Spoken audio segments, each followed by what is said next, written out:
We are on top of the world here in Hong Kong, China, or at least a couple of hundred meters above sea level with the Big Buddha.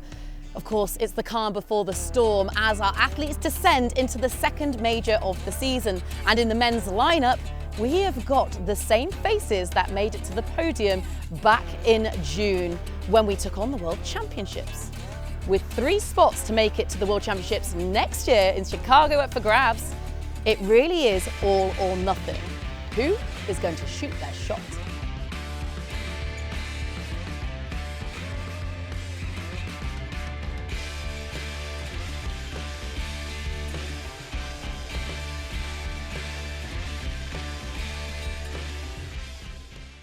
And with that, we're just seconds away, ladies and gentlemen, from our Men's Elite 15 race at the second major of the season. Live coming to you from Hong Kong. Get ready, 10, 9, 8, 7, 6, 5, 4, 3, 2, 1! Here we go. Michael Sandbach fastest out of the gate to finish on the inside line. Just quickly looking left and right. Who's there? JK going with Michael Sandbach going around. I did ask Tim about his secret, you know, what makes him so strong this season. And I tried to get some details out of it, like what are you working on? And it doesn't give you anything. He's just like, it's just continuous and hard work.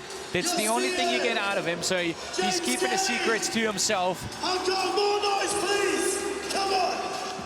First run done and dusted into the workout station within 3 minutes and 40 seconds. Tim Barnish in second. Which means that's about a 3:25-ish, I would assume, for the 1K run plus the rock zone that they were running through. To be exact here, so it's very mathematical, everything that's happening out there. That's why we're not doing it. That's why the pros are doing it. But the way the track is measured, it's got to be the same distance at every race, combined out of the run lap and the rock zone to the workout itself. And since the rock zone, depending on where we are, might vary a little bit, the track can vary by a few meters. So here it's been exactly 456 meters per lap, I believe. Yeah. And then you see, like, you know, between the in and the out, there's just like a little bit of a gap there in order to come to that 1 kilometer overall in the end. But that's just the running numbers here. Look at the stroke rates. Michael Sandbach, he was just going to 47 right there. You know, James Kelly just a little bit back, sitting somewhere mostly between 43 to 44, the odd 46 up there. But overall, all fairly even. James Kelly going a little slightly slower stroke rate, and it is Alex Ronkovich. I just want to point that out. It is Alex Ronkovich right now, who's the furthest into the row, almost shoulder to shoulder with Michael Sandbach, who's just about 5 meters behind. Interesting point on their stroke rates. We're up on the screen there, around 45, 46. If you think back to the women's race, like Lauren was down at 36 and Joanna was highest at 40. So the guy's stroke rate significantly higher than we saw in the women's race. Looks like Ronkovich and Sandy have got the highest pace on the ski at the moment, as you'd expect. And Sandy literally not budging a thing there. It's 5 meters between him and Alex Ronkovich. It's been like that since the 350-meter mark. And then Tim finished. He's not too far behind, but he's got a few seconds that he's got to make up on that run. And that's easier said than done, because that second you got to make up on Michael Sandbach and Alex Ronkovich. And we've seen this opening lap, but let's face it, the truth in the running lies somewhere in the 4th to the 8th run lap, after we've got the sleds out of the way. Yeah, you can push it in these early days, but what does it cost you later in the race? Once you got through the burpees, or once you even get to the burpees, what does it cost you by that point? Tomasz Twirdek doing really well, sitting in 8th there, but moving up through the ranks on this ski erg. That's where he came in from the run. But now almost done, and here we go. Alex Ronkovich out, Michael Sandbach out, shoulder to shoulder. Yannick Chapler as well there, down in 12th coming into that, but he's about to leave. He's made up a lot of time on that station. Oh, James Kelly, look at that, like a sprinter out. Right, yeah, Ryland Shattuck, here we go. Oh, so close together behind our leaders. Tim Vinish made a really nice move there towards the end. Very swiftly off this ski erg and back onto the run to be almost right up there with Ronkovic and Sandberg already. And there he is, squeezed right in between Michael Sandberg and Alex Ronkovic. If you look at the major race here, we were at the athletes briefing earlier today, and every single athlete has got a chaperone who makes sure they know exactly where every athlete is at every minute before and after the race. And we've got anti-doping on site, and they're not leaving the athletes out of their sight once they cross the finish line. They've been given very clear instructions on what they can drink, that it has to be closed bottles they can receive at the finish line to really eliminate any danger of involuntary doping. And for the voluntary doping, tests are being conducted throughout the major races here. So yes, we're very much focused on having a clean and fair sport here with our Elite 15 racers as well, which brings us to these incredible athletes out on the grid. The first sled is up with Alex Ronkovic, Ryland Shattuck, Tim Vinish, James Kelly, and Michael Sandberg. And look at that, our man Pelayo has caught up to Michael Sandberg. You know, so much for triathletes can't push weights. Look at that. He is trying to move past Michael Sandberg, the former professional triathlete from Spain. But Ryland Shattuck is feeling the day. He is right up there with Alex Ronkovic. James Kelly just a little bit behind Tim Vinish. He needs to rest. He doesn't want to let the gap open up too much, but he has to let our top three move ahead a little bit.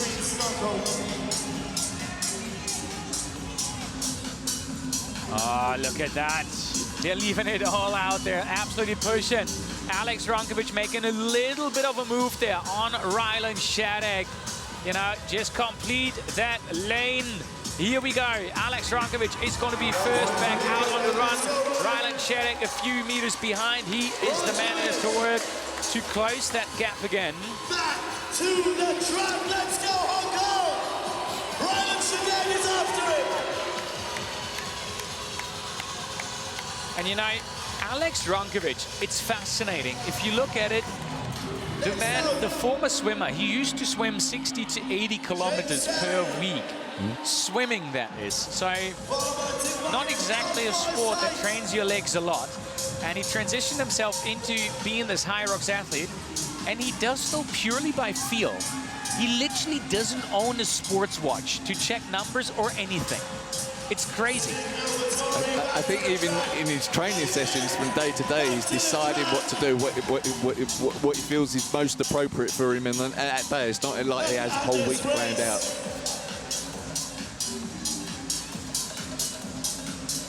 So Sadiq El Fattori there, I think he left in 5th position, so in one of the World Championship qualifying spots. A really strong performance on the sled push. And we have seen that, to be fair, from Sadiq in previous races. He does often start out hard. He starts that run hard, he pushes the sled very fast, and then it's later in the race that he doesn't always necessarily hang on for. So, but he's in a great position at the moment. This is absolutely wild. Quickly checking his watch. You know, you want to make sure you've got those numbers.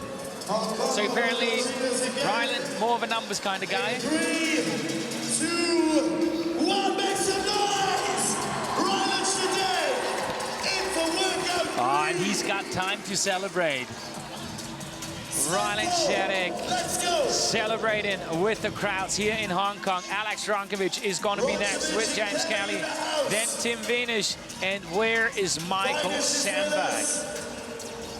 You mentioned Michael Sandberg there. He actually left the sled push in 10th position, so he had much harder time on the sled push than you typically might expect from someone with his strength, you know. And maybe in hindsight, he pushed that first run too hard. He was leading, you know, he was towards the front of the pack for that first run. Maybe that was too hard, considering he didn't know if he was Hyrox ready. In Asia, in APAC, James Kelly will be a familiar face. Cape Fear in the World Champs. And Rylan Shattuck is moving that sled incredibly well. Yannick Chapler coming into this sled pull in 5th position as well. Like, he finished 4th ultimately in Amsterdam and gained a lot of spots in the latter half of the race. So we know it can actually perform quite strongly during the latter part. So for him to be sitting in 5th here, very, very good for him at the moment. All right, once again, your top 5. 5th place, Chapler. 4th, Vinish. 3rd, Kelly. 2nd, Ronchevich. And in 1st, Ryan. This sled pull, I mean, Alex has no weak stations at all. He's very strong throughout, but the sled pull is typically one where he does do very well on. I think Ryland's opened up a bit of a gap on him so far on this station. He looks like he's moving through it a little bit easier, a little bit smoother with every pull than Alex is. There's not a lot in it. If you look at it, one of the interesting scenarios we're looking at right now is, if you look at our top 3 we're seeing at the moment, that's the top 3, just in a slightly different order, that we had at Amsterdam as well. So 1, 2, 3 in the race right now are already qualified for the World Championship, which makes it really, really interesting for the athletes behind. Yeah, really interesting, and it is so close at the moment that none of them are lagging behind too much. In the 4th spot is Tim Vinish, and then behind him is Yannick Chapler, and then behind him is Sadiq El Fattori coming into the sled pull. But this station can be a separator, so it would be interesting to see how they look when they're coming out. And Tim Vinish is the big mover at the sled pull. He is on the way out. He took a moment to cheer on the crowds here. The German is making his move from behind, and now this is a really interesting scenario. If you look at it, as James Kelly is now coming out as well.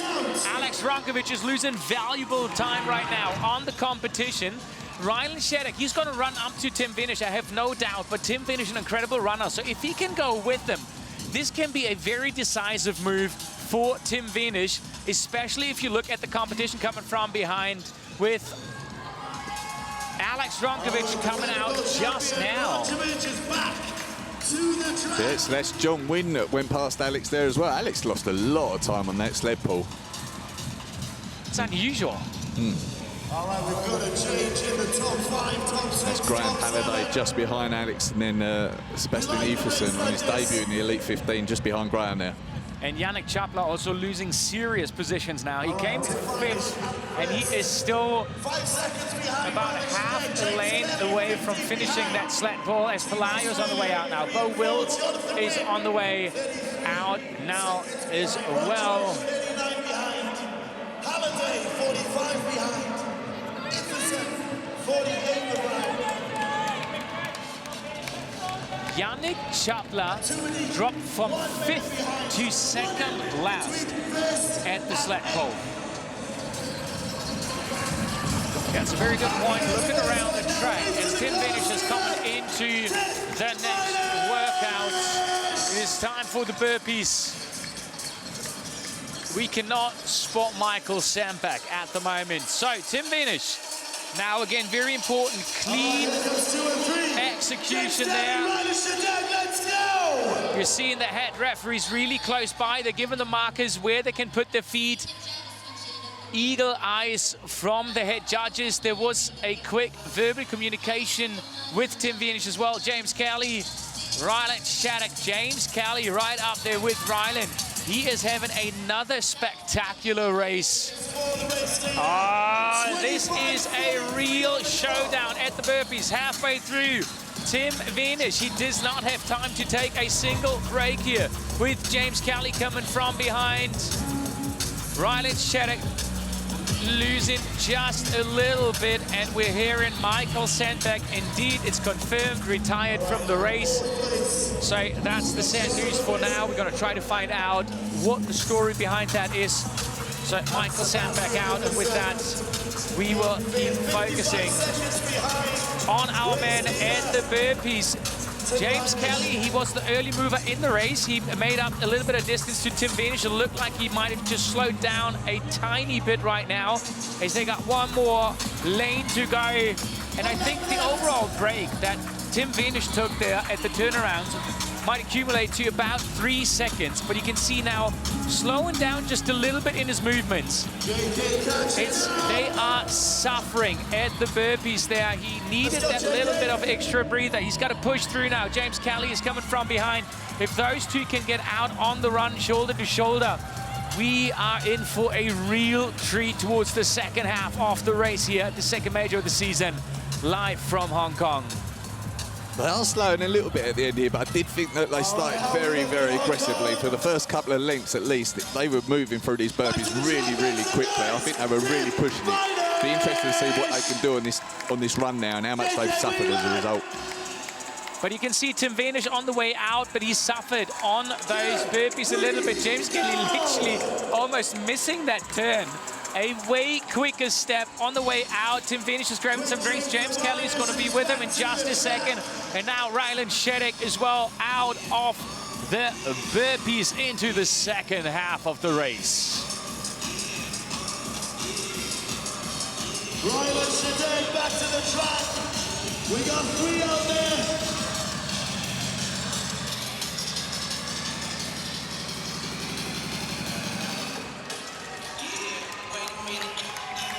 Oh, and a little bit of drama in the fight for our World Championship qualifier. Sebastian Iversen, the Hyrox newbie from Denmark, getting a 5-meter penalty at the burpees. That's going to cost him some serious valuable time. And Alex Ronchevich really struggling coming out of that burpees. He's just been passed by Graham Halliday. His running doesn't look anywhere near as strong as we've seen on previous races.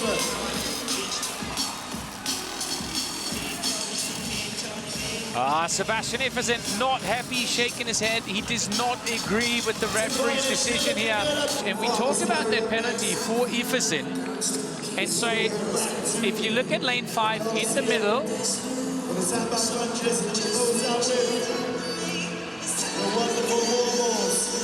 that's an interesting one. What are you seeing? I think, so we were in the briefing earlier and they talked about the step up. So if you're going to do the step up, you can just go 1, 2. You can't take more than those 2 little steps. Even if your feet don't pass the hands, you can't take more than just 2 steps. I think he almost dragged himself up a little bit there and it looked like 3 steps maybe that he'd taken. That's why he got sent back. Very, very hard. Tough one. You saw how much he was struggling. He was literally on his knees there for a second. Yeah. Then took a step too much. You know, it's a tough call, but it's the right call. They've been very clearly briefed on that. Yeah. So that's the penalty we've seen for Sebastian Iversen. Yeah. Tim Wenisch back in. James Kelly about 4 seconds, maybe 5 behind. So he might have clawed back a little bit of time. He was 9 seconds after the burpees. There he is right behind Tim Wenisch, who's taken another drink. And James Kelly, again, refusing the drink. So he is heading into the workout ahead of Tim Wenisch. Look at that. Just a little bit of a statement right there. That was the statement, wasn't it? That was, I'm gonna get in ahead of you.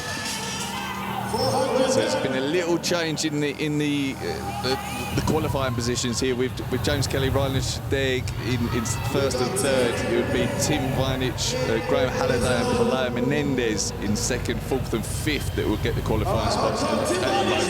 But it is very close and John Wim's not far behind at all. So Tim Wenisch out, James Kelly out, Ryland Shedek on the way. He's going to be there in just a second. And then it's shoulder to shoulder, Graham Halliday and Pelayo Menendez Fernandez. James Kelly is the first into the farmer's carry. Oh boy, if Tim Wenisch wants to beat James Kelly, where do you think it can happen? Probably, if anywhere, it would happen on the wall balls. James hasn't gone unbroken on the wall, but at the same time, he doesn't lose an awful lot of time there. He's just, you know, we've seen him break once or twice in the past. So if it can happen, it could be there. But there's not a lot of time that I don't think James is going to give up in the remainder of this race, in all honesty. But that said, it was only 8 seconds coming into it, so if Tim can put in some solid runs, put in a solid performance on the lunges as well, then 8 seconds for sure can be closed. But James doesn't have any weaknesses left. So we've got those two out. We got Ryland Sheddick coming through as well. 41 minutes on the clock. He just made this last turn at the Farmers Carry. Graham Halliday is coming from behind. Palau is doing real well. Alex Ronkovic trying to fend off the boys behind him. Ryland Sheddick out. Graham Halliday is right with him. Graham Halliday essentially left the Farmers Carries together there, so he clawed back 14 seconds on Ryland Sheddick on the Farmers Carries, which decent gap on the Farmers. And I'm just keeping a close eye on Bo Wills, who we're seeing in the Farmers Carry right-hand corner of the screen right now as well, after we saw him cramp on the run, because this right now puts so much pressure on your legs as well. And we were talking about, you know, like data, training and everything in the women's race already. And I said, you know, like most of our Elite 15 women said they're still going by feel, not by numbers, which is starting to look very different for our men's Elite 15. Since we were just talking about Graham Halliday, he's switched very much from all field to a lot of data-driven, to blood testing and everything to make sure threshold training, everything really working on those weaknesses and analyzing them by numbers and everything. So a very different direction we're seeing in the elite men's race compared to the elite women's race at the moment. James Kelly, there he is. He managed to get a few more seconds out of Tim Vinish and into the sandbag lunges now. Is this going to be the day for for James Kelly? I think it could be. I've got to say that the speed at which he just ran into them lunges was incredible. It was like an all-out sprint he finished that run off with. Very, very impressive. So he's looking good at the moment. He's moving through these lunges really well and all. What a race from James Kelly that we're seeing here. As we're still waiting for the chasers to even come in. Oh, what a race behind. Ryland Sheddick is in. Graham Halliday. Pelayo Fernandez is in as well. That's the duo right now. For third, fourth, and fifth, as we're seeing it. James Kelly is the big mover at the moment. He's now more than 3/4 of a lane of a sandbag lunges lane ahead of Tim Vinish and into his last lap already. Alex Ronkovic now coming in as well. Tim Vinish seems to be finding just a little bit more of a groove, little less, you know, like in between stepping that we're seeing from him. More fluent movement.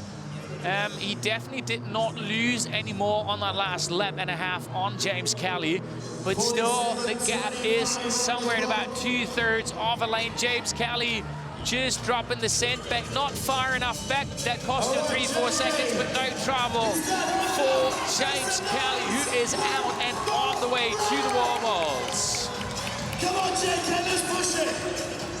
One run. Ah, Tim Vinish, he needs a clean drop now. Here we go, clean drop, and he is out. Tim Vinish, I want to say, round about maybe 12-ish seconds, 15-ish seconds behind James Kelly onto that final run on the way towards the wall balls. And then we will see, it looks like the man from Spain, Pelayo Fernandez might be third coming out. He's gone past Ryland Sheddick. Graham Halliday just a little slower than the others, and we can fair and square say it is not the day of Alex Ronkovic, as we see Graham Halliday on the big screen. You see Alex Ronkovic in the background with a black cap, now sort of like on the right-hand screen off, right-hand side of the screen, moving to the right. Not the day for the world champion. And with that, Greg, I'm going to leave you here. I'm going to head down to the wall balls because I want to see all the action live. Okay. Represented Australia, races in Asia a lot. Is he going to take first place? That's Pelayo leaving the lunges there. He's made up some time. He came in behind Graham Halliday coming into the lunge. He came in behind Ryland, but he's come out ahead of him, done really, really well there. And he's looking strong on the run coming out. Ryland's leaving now as well. That's a big move from Pelayo. Stops for a bit of a drink now, but he's got the time. He's got the time in his hand. If he wants this World Championship qualifying spot, he's got some time to play with. And yes, Greg, you said it before, you know, we haven't seen unbroken wall balls from James Kelly yet, but looking at the way it stands right now, does he even need them today? No, he doesn't need him. A 17-second gap on Tim as they left the lunges. So he's got a few wall balls to play with, and Tim you typically wouldn't expect to do unbroken either. So he's got a bit of time to play with, but I think he'd like to do it for sure. Well, he is down with us at the wall balls. James Kelly has arrived as the leader of the second major of the season. The man who is dealing with the humidity in Hong Kong the best at the moment.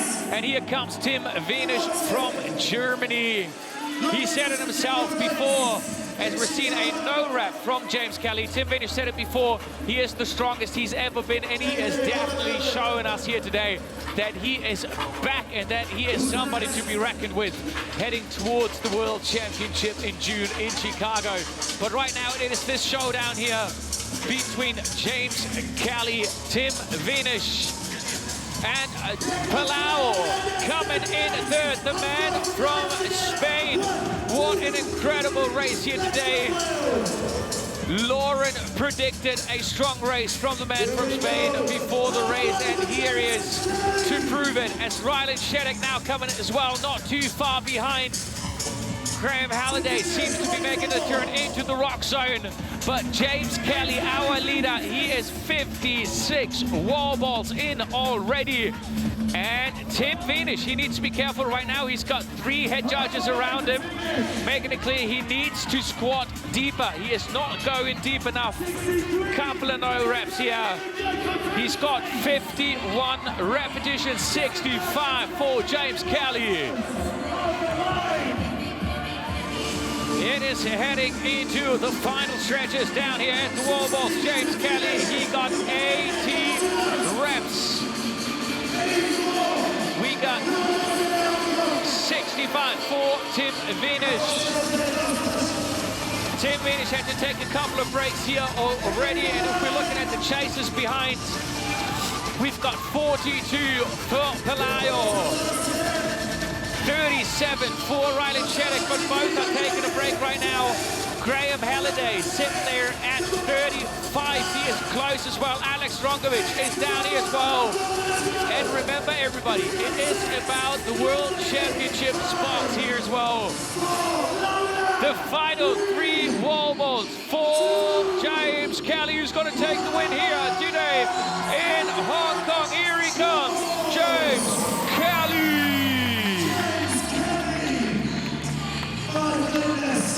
In a 55-16 that he's posting on the day in Hong Kong. Incredible race. Tim Wenisch is checking his number of wall balls.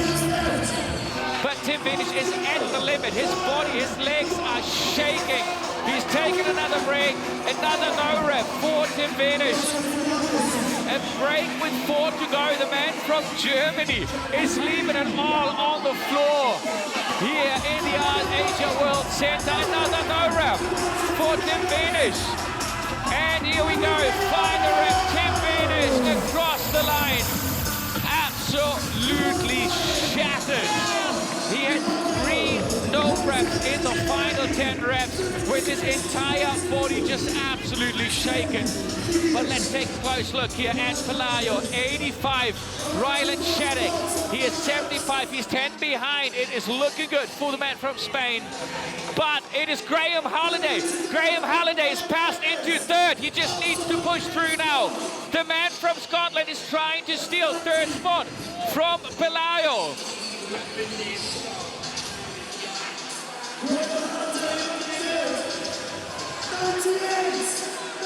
It is a duel between Spain and Scotland, and it's going to Scotland.